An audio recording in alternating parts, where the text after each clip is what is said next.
નમસ્કાર દર્શક મિત્રો, હું સુરૂપલ લુણીચિયા. સમય ન્યૂઝમાં આપનું સ્વાગત છે. ભારત વિકાસ પરિષદ મહાવિજય શાખાના ડીસાના નવા વરાયેલા હોદ્દેદારોએ ડીસા સ્થિત જલારામ મંદિર ખાતે દર્શન કરી આશીર્વાદ લીધા હતા. આ અવસરે તમામ હોદ્દેદારોનું કંકુ તિલક ફૂલછડી, જલારામ દર્શન ગ્રંથ અને શાલ ઉઢાડી સન્માન કરવામાં આવ્યું હતું. આ પ્રસંગે પ્રાંત અધિકારી અમૃતભાઈ પડિયાર, પ્રમુખ કમલેશભાઈ રાજ, મંત્રી દિલીપભાઈ રધાણી, સહમંત્રી આનંદભાઈ પીઠકર, ખજાનચી નટુભાઈ હિરુવાલા, સહખજાનચી નરેશભાઈ ઉડેચા, ઉપપ્રમુખ મહેશભાઈ રાઠોડ અને પ્રણયભાઈ સાધુ સહિત અનેક હોદ્દેદારો ઉપસ્થિત રહ્યા હતા. મહિલા સંયોજિકા ફાલ્ગુનીબેન ઠક્કર અને સહસંયોજિકા મિત્તલબેન ઠક્કર પણ હાજર રહ્યા હતા.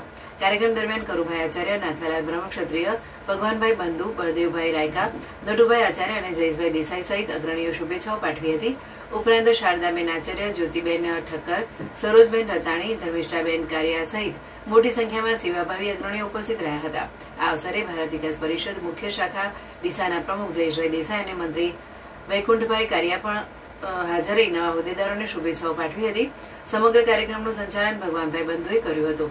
અંતે મહાઆરતી યોજાઈ અને સૌએ ખીચડી કઢીનો પ્રસાદનો લાભ લીધો હતો. નવા હોદ્દેદારોએ મળેલા સન્માન બદલ આભાર વ્યક્ત કર્યો હતો.